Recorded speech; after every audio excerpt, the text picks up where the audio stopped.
23 अगस्त 2023 की वो तारीख जब इतिहास के पन्नों पर भारत का नाम स्वर्णिम अक्षरों से अंकित किया जाएगा।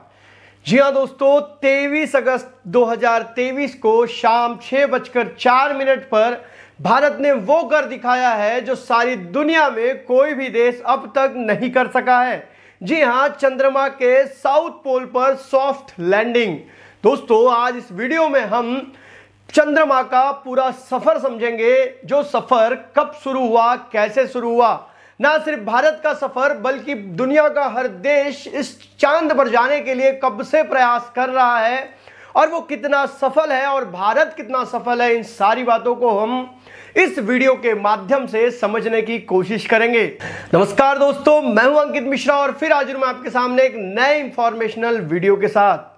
आज बात करने वाले हैं हम चंदा मामा की, जो मामा अब दूर नहीं है क्योंकि हमारी धरती मां ने चंद्रमा को राखी बांध चुकी है। दोस्तों, चंद्रमा के सफर को आज पूरी दुनिया की न्यूज में हाईलाइट किया जा रहा है।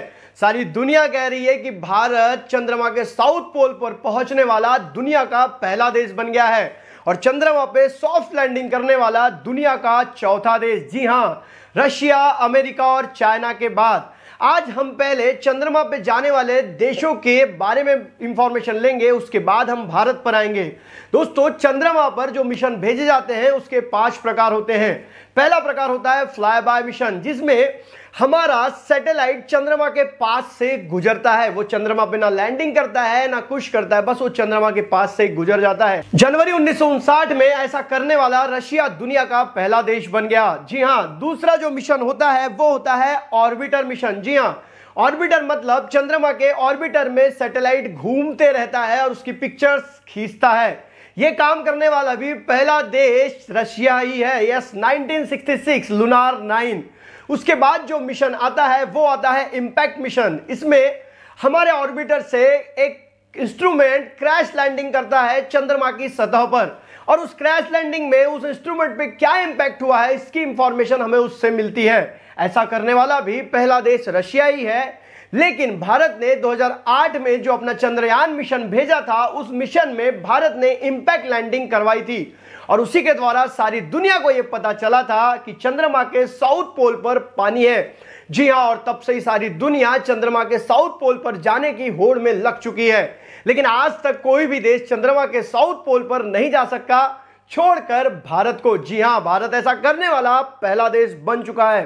दोस्तों, चौथे नंबर की बात आती है लैंडर की। जी हां, लैंडर की सॉफ्ट लैंडिंग करवाना मतलब एक उड़ता हुआ पक्षी चंद्रमा के ऊपर उतारना, और ऐसा करने वाला भी पहला देश रशिया ही है। और उसके बाद बारी आती है लैंडर के साथ रोवर की, और ऐसा करने वाला भी पहला देश रशिया ही है। दोस्तों, लैंडर और रोवर को चंद्रमा पे उतारने का काम इसके पहले रशिया कर चुका है, लेकिन चंद्रमा पे ह्यूमन को भेजने का सबसे पहला मिशन किसी ने पूरा किया है तो वो है अमेरिका। अमेरिका ने ये अचीवमेंट 1969 में पूरी कर ली और 1972 में उसने लास्ट ह्यूमन मिशन चंद्रमा पर भेजा था। अभी तक वो 14 लोगों को चंद्रमा पर भेज चुका है और चंद्रमा पर जाने वाले पहले व्यक्ति हैं नील आर्मस्ट्रांग, जो अमेरिका के एस्ट्रोनॉट थे। ये तो बात आती है कि चंद्रमा के मिशन किस प्रकार से लॉन्च हुए। अब हम बात करेंगे कि चंद्रमा पर भारत के सॉफ्ट लैंडिंग से भारत का क्या फायदा होगा। दोस्तों देखिए, अभी तक हम सारी न्यूज में ये देखते आ रहे हैं कि हम चंद्रमा पे पहुंच गए, लेकिन उससे हमारा क्या फायदा। कई लोग बोलते हैं पैसों का नाश कर दिया। दोस्तों, हमने इतने कम बजट में चंद्रमा पर कदम रखा है जो शायद एक मूवी के बजट से भी कम है। जी हां, आदि पुरुष मूवी जिसका बजट लगभग 700 करोड़ है, उसी जगह हमारे चंद्रयान मिशन 3 का बजट है मात्र 615 करोड़ रुपए, और इतने कम पैसे में हम लोग चंद्रमा पर लैंडिंग कर चुके हैं। आपको याद होगा कुछ दिनों पहले लूना 25 रशिया का एक मिशन जो कि कोलैप्स हो गया, उसका खर्च लगभग 2 से 3 हजार करोड़ रुपए था और इन्हीं मिशनों को पूरा करने के लिए अमेरिका को लगभग 3 से 4 हजार करोड़ का खर्चा आता है, लेकिन उन्हीं मिशन को भारत बहुत कम पैसे में पूरा कर रहा है। इसका मतलब साफ है कि आने वाले भविष्य में पूरी दुनिया भारत के पास आएंगी कि उन्हें भी उनके सैटेलाइट चंद्रमा पर भेजने हैं। दूसरी उपलब्धता यह होगी कि अगर हमें फ्यूचर में मंगल ग्रह का प्रोजेक्ट लॉन्च करना है तो हमें एक स्पेस स्टेशन के लिए चंद्रमा पर जगह मिल सकती है। तीसरी बात, अगर चंद्रमा के साउथ पोल पर हमें डायमंड, प्लेटिनियम या कोई भी बहुमूल्य धातु मिलता है तो इसका भी फायदा भारत को होगा। अगर 0.01% भी चांसेस है किसी धातु को मिलने की तो ये संभावनाएं बहुत बड़ी मानी जाएंगी। दोस्तों चौथी बात यह है कि अगर चंद्रमा का पृथ्वी पर जो इंपैक्ट होता है, जैसे पृथ्वी पर आने वाले ज्वार-भाटा, ये चंद्रमा के कारण होते हैं। चंद्रमा के पृथ्वी पर होने वाले इंपैक्ट की भी स्टडी कर सकते हैं। दोस्तों चंद्रमा की स्टडी होने के बाद हमें अगर वहां फ्यूल मिलता है तो हम अपने लैंडर के साथ इतना फ्यूल नहीं भेज पाते कि वो बहुत दिनों तक वहां वर्क कर सके, लेकिन अगर हमें वहीं पे फ्यूल मिल जाता है तो आने वाले एक्सपेरिमेंट के लिए और टेक्नोलॉजी को बढ़ाने के लिए ये मिशन बहुत ही इंपॉर्टेंट साबित हुआ है, क्योंकि इसके द्वारा हम चंद्रमा पर कुछ ऐसी खोजें करने वाले हैं जिसके द्वारा हमें यह पता चल सके कि वहां पर फ्यूल है या नहीं। दोस्तों ये तो बात होगी कि चंद्रयान मिशन से हमें क्या फायदा होने वाला है, लेकिन अगर हम इसके और आगे बढ़ते हैं तो इसके खर्चे के बारे में अगर बात करते हैं तो मात्र 620 करोड़ रुपए लगा है, जो कि बहुत कम है। दोस्तों इस मिशन में हमने एक विक्रम नाम का लैंडर चंद्रमा के साउथ पोल पे उतारा है। अब इस लैंडर में से रोवर बाहर निकलेगा जो कि चंद्रमा की सतह का एक्सपेरिमेंट करेगा और रोवर की काम करती हुई फोटो हमारा लैंडर खींचेगा। और ये बहुत अद्भुत होने वाला है, क्योंकि इसके पहले इस प्रकार की इमेजेस और इतनी हाई रिजोल्यूशन की इमेजेस कोई भी चंद्रयान मिशन नहीं भेज सका है। दोस्तों हमारा पहला चंद्रयान मिशन 2008 में लॉन्च हुआ था, जिसमें हमने इंपैक्ट लैंडिंग करवाई थी, जो मैं आपको पहले बता चुका हूं, और उसके द्वारा हमने यह पता करा था कि चंद्रमा पे पानी है या नहीं।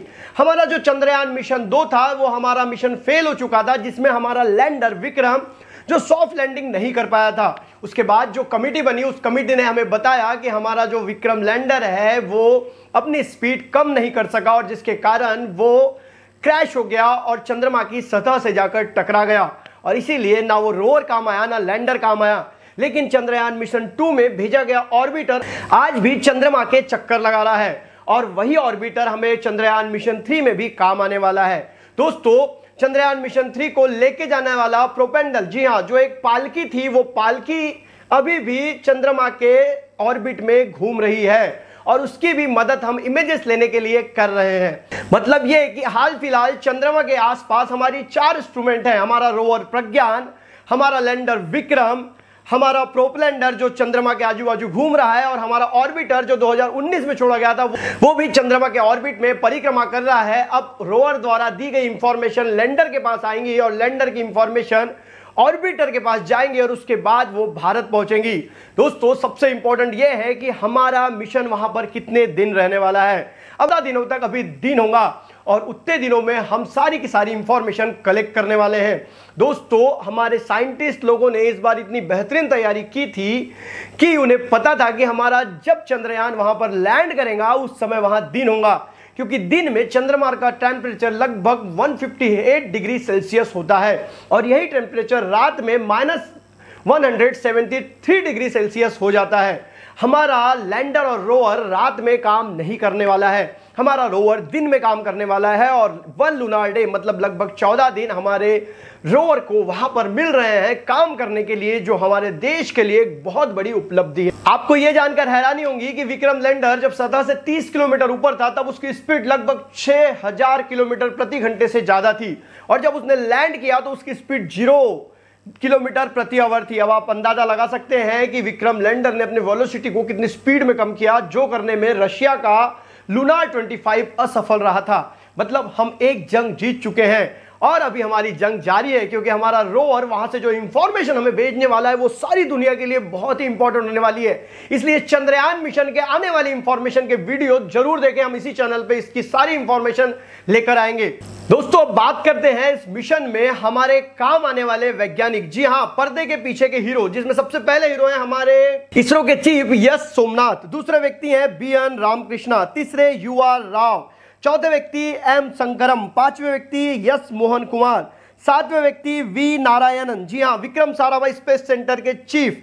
इन लोगों ने बहुत मेहनत करके इस मिशन को लॉन्च किया, और लगभग 40 दिनों से उनकी नजर चंद्रमा पर जाने वाले चंद्रयान के ऊपर थी, और दिन रात वो लोग इसको सर्च कर रहे थे, इसको डिटेक्ट कर रहे थे, और इसकी हर इंफॉर्मेशन कलेक्ट कर रहे थे, ताकि हमारा मिशन आसानी से चंद्रमा तक पहुंच जाए। इन सारे भारत के देशभक्त वैज्ञानिकों को दिल से सलाम है। जहां पर IITians करोड़ों रुपए की तनख्वाह लेकर विदेशों में जाकर काम करते हैं, वहीं पर ये डिवोटेड वैज्ञानिक हमारे देश को बनाने में लगे हुए हैं। इनकी जितनी प्रशंसा की जाए उतनी कम है।